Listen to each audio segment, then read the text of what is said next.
दोस्तों नमस्कार। आप सभी का स्वागत है आपके अपने YouTube चैनल एक्सेस एकेडमी पर। दोस्तों आज की इस वीडियो में 12,460 शिक्षक भर्ती स्कूल आवंटन और सुप्रीम कोर्ट सुनवाई से जुड़ी हुई बड़ी अपडेट के साथ साथ आरओ एआरओ री एग्जाम को लेकर के उत्तर प्रदेश लोक सेवा आयोग का बड़ा फैसला, इसके साथ साथ बीएड वर्सेस बीटीसी मामले को लेकर के छत्तीसगढ़ हाई कोर्ट में रिजर्व फैसला आज आएगा। क्या चयनित बीएड अभ्यर्थी होंगे बाहर? वहीं लेखपाल भर्ती में हाई कोर्ट की याचिका पर बड़ी खबर निकलकर सामने आ रही है। तो सभी खबरों को विस्तार पूर्वक जानेंगे इस वीडियो के माध्यम से। आप सभी से निवेदन है वीडियो को बिना स्किप किए हुए अंत तक देखें, जिससे वीडियो में शेयर की गई सारी जानकारी को आप आसानी से समझ सकें। और अगर अभी तक आप चैनल को सब्सक्राइब नहीं किए, प्लीज चैनल को सब्सक्राइब करके बेल आइकन जरूर दबाएं आगे की लेटेस्ट अपडेट पाने के लिए। तो आइए साथियों शुरू करते हैं आज का ये वीडियो और बात करते हैं 12,460 शिक्षक भर्ती स्कूल आवंटन और सुप्रीम कोर्ट सुनवाई से जुड़ी हुई बड़ी अपडेट के बारे में। दोस्तों 12,460 शिक्षक भर्ती मामले को लेकर के कल सुप्रीम कोर्ट में बहुत ही महत्वपूर्ण सुनवाई लगी हुई है और मामला जो है कोर्ट नंबर 10 की सेकंड कॉज लिस्ट में लिस्टेड है 14 नंबर सीरियल पर। इसलिए कुछ अभ्यर्थियों के मन में यह संशय है कि शायद कल 12,460 शिक्षक भर्ती की सुनवाई का नंबर ना आए। तो दोस्तों आप सभी को हमने कई वीडियो के माध्यम से अवगत कराया है कि आप सभी लोग परेशान न हो। पूरे चांसेस हैं कल मामला अपना सुनवाई के लिए रखा जाएगा और उस पर सुनवाई भी होगी। और जिस तरीके से सरकार और विभाग की तरफ से कमिटमेंट है कि स्कूल आवंटन के लिए आर्डर मॉडिफिकेशन एप्लीकेशन पर आर्गुमेंट करते हुए डायरेक्शन ले ली जाएगी। अब वास्तव में कल का दिन तो सभी के लिए बहुत ही महत्वपूर्ण है और जिस तरीके से सरकार और विभाग अभी तक कमिटमेंट करते आए हैं, उसी कमिटमेंट पर अगर वो सुप्रीम कोर्ट में बहस के दौरान खरे उतरते हैं तो स्कूल आवंटन पर मुहर लग सकती है सुप्रीम कोर्ट से।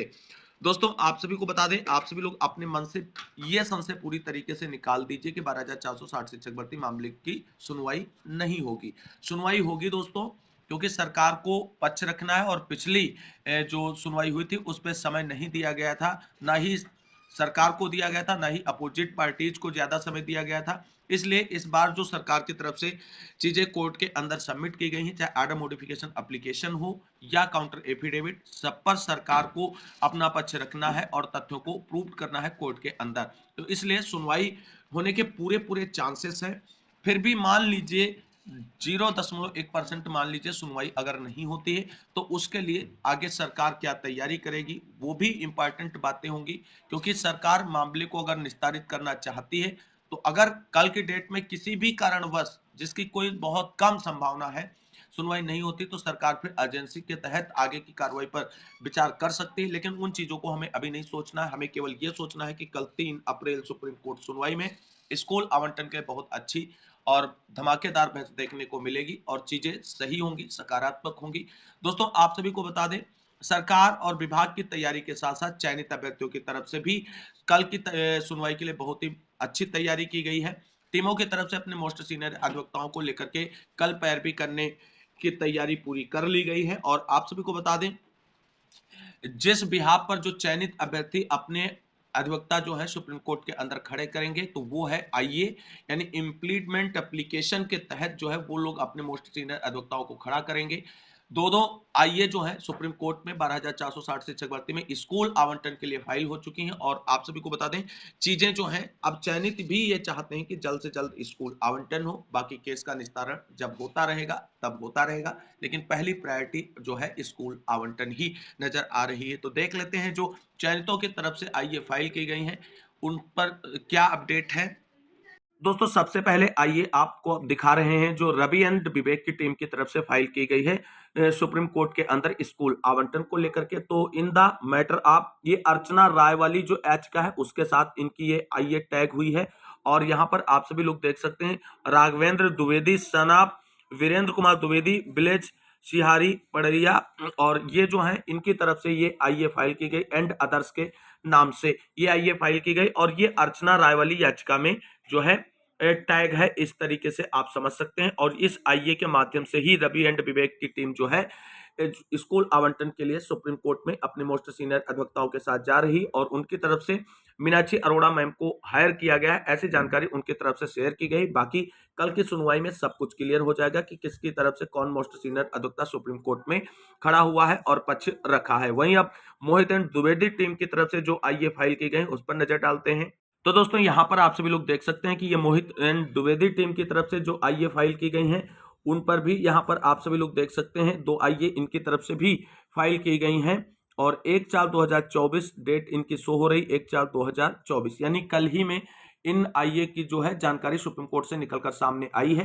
तो ये भी इन्हीं आईए के माध्यम से जो है स्कूल आवंटन के लिए सुप्रीम कोर्ट में अपने मोस्ट सीनियर अधिवक्ताओं के साथ उतरने वाले हैं। हालांकि इनकी तरफ से अभी भी मोस्ट सीनियर अधिवक्ताओं के नामों का अनाउंसमेंट नहीं किया गया है, लेकिन कल मोहित द्विवेदी जब लाइव आए तो उन्होंने अपने लाइव सेशन में बोला था कि कल यानी आज जो है सारी चीजें जो हैं वो रीओपन कर दी जाएंगी और कितना सहयोग आया है उसके बारे में पूरी जानकारी शेयर कर दी जाएगी साथियों के साथ। कौन सा मोस्ट सीनियर अधिवक्ता हम लोग सुप्रीम कोर्ट में उतारने जा रहे हैं उसके बारे में भी जानकारी दे दी जाएगी। तो कुल मिलाकर के सभी टीमें मुस्तैद हैं और स्कूल आवंटन के लिए प्रयास करना चाह रही हर हाल में और उम्मीद करेंगे कि जिस तरीके से यह तैयारी है और उसी तरीके से कल सुप्रीम कोर्ट में पक्ष रखते हुए स्कूल आवंटन के लिए जो है डायरेक्शन लेने में सफलता प्राप्त होगी सरकार और चयनित अभ्यर्थियों के अधिवक्ताओं को। उम्मीद के साथ साथ प्रयास भी बेहतर होना चाहिए और मजबूती से पक्ष भी रखा जाना चाहिए।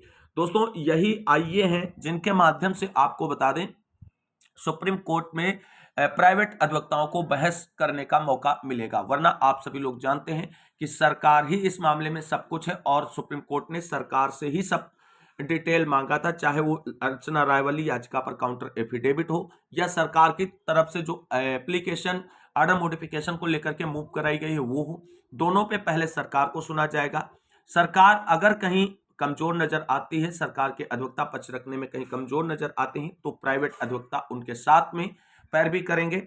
अलग से कोई भी डिस्कशन उनको नहीं करना है और पहली प्रायोरिटी यही होना चाहिए कि स्कूल आवंटन, क्योंकि कल का दिन केवल और केवल स्कूल आवंटन के लिए रखा जाना चाहिए। अगर किसी अन्य पॉइंट को डिस्कशन किया गया कोर्ट के अंदर और मैटर को उलझाने का प्रयास किया गया तो डायरेक्शन मिलने के बाद जो मिलने के चांसेस हैं उन पर भी कहीं ना कहीं विराम लग सकता है। तो इसलिए केवल और केवल कल की पैरवी स्कूल आवंटन के लिए होनी चाहिए, चाहे सरकार हो और चाहे हो आपके प्राइवेट अधिवक्ता। वहीं आपको बता दें सरकार की तरफ से ऐश्वर्या भाटी मैम जो है सबसे पहले ऑर्डर मॉडिफिकेशन एप्लीकेशन पर ही आर्गुमेंट करेंगी और अपना पक्ष रखेंगी और ऑर्डर मॉडिफिकेशन एप्लीकेशन पर डायरेक्शन मिलना ही स्कूल आवंटन के लिए डायरेक्शन मिलना है, क्योंकि जो काउंटर एफिडेविट फाइल किया गया है अर्चना राय वाली याचिका पर वहां से चीजें अगर स्कूल आवंटन के लिए डायरेक्शन लेने का प्रयत्न किया जाएगा तो चीजें फिर केस फाइनल होने के बाद ही क्लियर हो पाएंगी और स्कूल आवंटन का आदेश आएगा। इसलिए ऑर्डर मॉडिफिकेशन एप्लीकेशन पर जिस तरीके से पिछली सुनवाई में ऐश्वर्या भाटी मैम ने पक्ष रखने का प्रयास किया था वहीं से आगे कार्रवाई शुरू करेंगी और चीजों को एक्सप्लेन करेंगी। सरकार और विभाग का पक्ष पूरी तरीके से एक्सप्लेन करेंगी। हालांकि सरकार और विभाग की तरफ से दोनों चीजें बहुत ही मजबूती से सुप्रीम कोर्ट के अंदर रखी गई हैं और आप सभी के जो ये प्रत्यावेदन लिए गए थे 20 से 27 मार्च के बीच उन सभी से संबंधित तथ्यों को सुप्रीम कोर्ट में पेश किया जा सकता है कल, जो आप सभी के स्कूल आवंटन के लिए कहीं ना कहीं सहायक सिद्ध हो सकते हैं। तो कुल मिलाकर के उम्मीद करेंगे कि 12,460 शिक्षक भर्ती के चयनित साथी जो हमारे स्कूल आवंटन का इंतजार कर रहे हैं उनका स्कूल आवंटन का इंतजार कल समाप्त हो और सभी चयनित भाई बहनों को स्कूल आवंटन के लिए सुप्रीम कोर्ट से डायरेक्शन मिलने के बाद स्कूल आवंटित हों और सभी अपने विद्यालयों में पहुंचे और नए सत्र से अध्यापक के रूप में कार्य कर सकें। तो ये 12,460 शिक्षक भर्ती से जुड़ी हुई बड़ी अपडेट के बाद मूव करेंगे अगली महत्वपूर्ण अपडेट की ओर। दोस्तों अब बात कर लेते हैं उत्तर प्रदेश में आरओ एआरओ री एग्जाम को लेकर के क्या बड़ी अपडेट निकलकर सामने आ रही है। दोस्तों जैसा कि आप सभी लोग जानते हैं उत्तर प्रदेश लोक सेवा आयोग की तरफ से आरओ एआरओ के पदों पर भर्ती के लिए प्री एग्जाम कंडक्ट कराया गया था। पेपर लीक होने के कारण एग्जाम को कैंसिल कर दिया गया था। अब री एग्जाम को लेकर के उत्तर प्रदेश लोक सेवा आयोग की तरफ से बड़ा फैसला लिया गया है। कब होगा री एग्जाम, क्या इसके लिए बड़ा फैसला लिया गया है, उस पर जरा नजर डाल लेते हैं। तो यहां पर आप सभी लोग देख सकते हैं आरओ एआरओ पेपर लीक के बाद उत्तर प्रदेश लोक सेवा आयोग ने लिया है बड़ा फैसला। वित्त विहीन कॉलेज नहीं बनाए जाएंगे केंद्र। आरओ एआरओ पेपर लीक मामले के बाद परीक्षाओं की शुचिता के लिए व्यापक स्तर पर परिवर्तन की है तैयारी। यहाँ पर आप सभी लोग देख सकते हैं कि उत्तर प्रदेश लोक सेवा आयोग की भर्ती परीक्षाओं में अब राजकीय एवं सहायता प्राप्त स्कूल कॉलेज ही केंद्र बनाए जाएंगे। वित्त विहीन स्कूल कॉलेज केंद्र नहीं बनाए जाएंगे। आयोग ने जनपद मुख्यालय के 15 किलोमीटर के भीतर परीक्षा केंद्र बनाने का भी निर्णय लिया है। इसका प्रस्ताव शासन को भेजा गया है। समीक्षा अधिकारी सहायक समीक्षा अधिकारी प्रारंभिक परीक्षा 2023 के पेपर लीक मामले के बाद आयोग ने जो है आयोग में सुधार की कवायद शुरू हो गई है और परीक्षा की शुचिता के लिए आयोग में व्यापक बदलाव की तैयारी की गई है। शुरुआती जांच में एक परीक्षा केंद्र की भी गड़बड़ी सामने आने की बात की जा रही थी और ऐसे में परीक्षा केंद्र निर्धारण की प्रक्रिया में सावधानी बरतने की योजना बनाई गई। इसके परीक्षा तहत हर परीक्षा केंद्र के पहले ही आयोग की ओर से केंद्रों की संख्या शासन को भेज दी जाएगी। आयोग की ओर से शासन में स्पष्ट कर दिया गया है कि वित्तविहीन संस्थान परीक्षा केंद्र नहीं बनाए जाएंगे। यदि तय तारीख तक मानक के अनुरूप केंद्रों की सूची आयोग को नहीं मिलती है तो परीक्षा स्थगित कर दी जाएगी। आयोग की ओर से यह भी स्पष्ट किया गया है कि दूरदराज के क्षेत्रों में परीक्षा केंद्र नहीं बनाए जाएंगे। जनपद मुख्यालय के 15 किलोमीटर की परिधि में ही परीक्षा केंद्र होने चाहिए। आयोग की ओर से कोषागार से परीक्षा कक्ष तक पेपर पहुंचाने की जिम्मेदारी भी सेक्टर मजिस्ट्रेट को दिए जाने का भी प्रस्ताव तैयार किया जा रहा है। अभी जो है सेंटरों पर 4 सेंटरों पर एक मजिस्ट्रेट की तैनाती की जाती है। कोषागार से सेंटर तक पेपर पहुंचाने की जिम्मेदारी सेक्टर मजिस्ट्रेट की होती है, लेकिन बदलाव को मंजूरी मिल गई तो परीक्षा के दौरान कक्ष में पेपर बांटने तक सेक्टर मजिस्ट्रेट की जिम्मेदारी तय की जाएगी। आयोग को यह भी तैयारी है कि अनुपस्थित अभ्यर्थियों की कापियां परीक्षा कक्ष में ही छात्रों के सामने सील करके वापस की जाएं। इसके अलावा भी अन्य कई तरह के बदलाव की योजना है, जिसके तहत प्रिंटिंग से लेकर के परीक्षा संपन्न कराने की प्रक्रिया के हर स्तर पर लिखित प्रारूप तैयार करने के साथ अफसरों की जिम्मेदारी भी तय करने की तैयारी है। वहीं आप सभी लोग यहां पर देख सकते हैं, आयोग के लिए पारदर्शी परीक्षा है चुनौती। जिस तरीके से पेपर लीक की घटनाएं घटित हो रही, ऐसे में उत्तर प्रदेश लोक सेवा आयोग की तरफ से आयोजित की जाने वाली परीक्षाओं को पारदर्शी तरीके से संपन्न कराना कहीं ना कहीं चुनौती बनता नजर आ रहा है। कल आप सभी को बता दें, उत्तर प्रदेश लोक सेवा आयोग ने अपने स्थापना दिवस पर इन सभी मुद्दों को लेकर के विस्तार पूर्वक डिस्कशन किया है और आगे की रणनीति तय की जा रही है।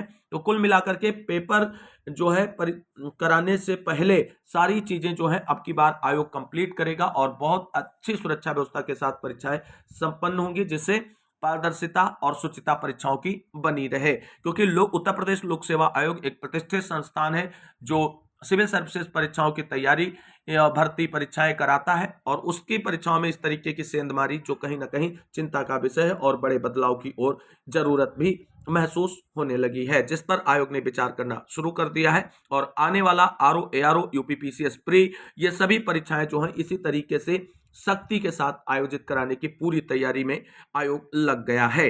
तो उत्तर प्रदेश लोक सेवा आयोग से जुड़ी हुई बड़ी अपडेट के बाद मूव करेंगे उत्तर प्रदेश में लेखपाल भर्ती परीक्षा से जुड़ी हुई आज की बड़ी अपडेट के बारे में। दोस्तों बात कर लेते हैं उत्तर प्रदेश में लेखपाल भर्ती परीक्षा को लेकर के आ रही बड़ी अपडेट के बारे में। तो जारी संशोधित उत्तर कुंजी ही सही, याचिका रद्द, हाईकोर्ट का बड़ा फैसला। हाईकोर्ट ने उत्तर प्रदेश अधीनस्थ सेवा चयन आयोग लखनऊ के परीक्षा नियंत्रक की ओर से जारी की संशोधित उत्तर कुंजी के विरोध में दायर याचिका खारिज कर दी है। कोर्ट ने कहा कि याचिका यह नहीं साबित कर पाए कि संशोधित उत्तर कुंजी गलत है। यह फैसला न्यायमूर्ति प्रकाश पाटिया की कोर्ट ने सुनाया। मामले के अनुसार याची मुकेश कुमार ने पीटी 2021 की परीक्षा पास की, जिसके बाद उसे राजस्व लेखपाल पद की मुख्य परीक्षा में बैठने के लिए चयनित किया गया। मुख्य परीक्षा में याचिका को बुकलेट भी दी गई थी। परीक्षा के बाद परीक्षा नियंत्रक की ओर से 7 सितंबर 2022 को संशोधित उत्तर कुंजी जारी की गई। इस पर याची ने प्रश्न संख्या 10 के उत्तर पर आपत्ति करते हुए याचिका दायर की। याची के वकील ने राजस्थान राज्य पुस्तक मंडल जयपुर के एक प्रकाशन पर भरोसा करते हुए उत्तर डी को सही बताया और संशोधित उत्तर कुंजी के विकल्प बी को सही बताने को गलत करार दिया। आयोग के अधिवक्ता सिद्धार्थ सिंघल ने कहा कि अभ्यर्थी से आपत्तियां आमंत्रित करने के बाद गठित विशेषज्ञ समिति ने विकल्प बी को सही उत्तर पाया है। सर्वोच्च न्यायालय की ओर से भी माना गया कि विशेषज्ञ समिति ही मामले को देखती है। कोर्ट को ऐसे मामले में हस्तक्षेप नहीं करना चाहिए क्योंकि अदालतें विशेषज्ञ नहीं है। कोर्ट ने दोनों पक्षों को सुनने के बाद याचिका खारिज कर दी है। तो वहीं आप सभी को बता दें, इस याचिका खारिज होने के बाद चयनित जो लेखपाल अभ्यर्थी हैं उनको राहत मिली है और उनकी जो प्रक्रिया कहीं ना कहीं ठप हो गई थी वो अब आगे बढ़ सकती है। तो ये अच्छी और राहत भरी खबर निकलकर सामने आ रही है चयनित लेखपाल अभ्यर्थियों के लिए। मूव करते हैं अगली महत्वपूर्ण अपडेट की ओर। दोस्तों अब बात करेंगे बीएड वर्सेस बीटीसी मामले को लेकर के आ रही बड़ी अपडेट के बारे में। दोस्तों जैसा कि आप सभी लोग जानते हैं, जब बीएड वर्सेस बीटीसी मामले को लेकर के सुप्रीम कोर्ट की तरफ से जो 11 अगस्त को फैसला आया था जिसमें बीएड अभ्यर्थियों को प्राथमिक शिक्षक भर्ती के लिए वैलिड नहीं माना गया था, क्योंकि जिस बिहाफ पे उन्हें वैलिड किया गया था उस गजट को ही सुप्रीम कोर्ट ने रद्द कर दिया है एनसीटी के। तो इसलिए जो बीएड अभ्यर्थी हैं वो प्राथमिक शिक्षक भर्ती के लिए योग्य नहीं है। इस फैसले के बाद देश के सभी राज्य के हाई कोर्ट्स में चयनित बीएड अभ्यर्थियों को बाहर करने को लेकर के लगातार याचिकाएं फाइल की गई और सैकड़ों याचिकाओं पर सुनवाई हो रही। सैकड़ों याचिकाएं जो है हाई कोर्ट में विचाराधीन है, सुप्रीम कोर्ट के अंडर ऑब्जर्वेशन में भी विचाराधीन है, लेकिन चीजें अभी तक क्लियर नहीं हो पा रही। किसी राज्य की तरफ से ऐसा बड़ा फैसला निकलकर सामने नहीं आया जिसमें चयनित बीएड अभ्यर्थियों को बाहर किया जाए। वहीं आज एक बड़ा फैसला देखने को मिल सकता है बीएड वर्सेस बीटीसी मामले को लेकर के, क्योंकि बीएड वर्सेस बीटीसी मामले में छत्तीसगढ़ हाई कोर्ट की तरफ से फाइनल सुनवाई करने के बाद ऑर्डर जो रिजर्व किया गया था वो ऑर्डर आज कोर्ट खुलते ही 10 से 11 बजे के बीच में डिलीवर होने वाला है। अब देखना ही होगा क्या छत्तीसगढ़ हाई कोर्ट की तरफ से ऐतिहासिक फैसला आएगा चयनित बीएड अभ्यर्थियों को बाहर करने का, या केवल और केवल गोल मटोल आदेश आएगा, या कुछ स्थितियां क्लियर होंगी चयनित बीएड अभ्यर्थियों को लेकर के। क्योंकि आज का जो ये फैसला आ रहा है ये कई राज्यों में नजीर साबित हो सकता है बीएड अभ्यर्थियों के लिए और उनके भविष्य के लिए। उम्मीद यही है कि जिस तरीके से सुनवाइयां हुई हैं सभी पक्ष अपनी जीत का दावा कर रहे हैं, लेकिन जब फाइनल आदेश आएगा तो चीजें बिल्कुल क्लियर हो जाएंगी कि बीएड बचेंगे या जाएंगे बाहर। बिल्कुल स्थितियां हो जाएंगी स्पष्ट, क्योंकि आज का ये मामला बहुत ही महत्वपूर्ण है। और अगर किसी एक राज्य से ऐसा कोई मामला निकलकर सामने आता है जहां से चयनित बीएड अभ्यर्थियों को बाहर किया जाता है तो कहीं ना कहीं सभी राज्य के चयनित बीएड अभ्यर्थियों पर खतरा उसी बिहार पर मंडराने लगेगा, क्योंकि ये फिर आदेश एक नजीर हो जाएगा सभी राज्यों के लिए। तो आज बीएड वर्सेस बीटीसी मामले को लेकर के छत्तीसगढ़ हाईकोर्ट में जो फैसला रिजर्व है, जब वो डिलीवर होगा उसमें क्या आदेश निकलकर सामने आएगा, जो भी अपडेट होगी उससे जुड़ी हुई आप सभी को चैनल के माध्यम से उसके बारे में जानकारी डिस्कस की जाएगी। आज के इस वीडियो में बस इतना ही, मिलते हैं अगली वीडियो में, तब तक के लिए सभी साथियों को जय हिंद, जय भारत, वंदे मातरम।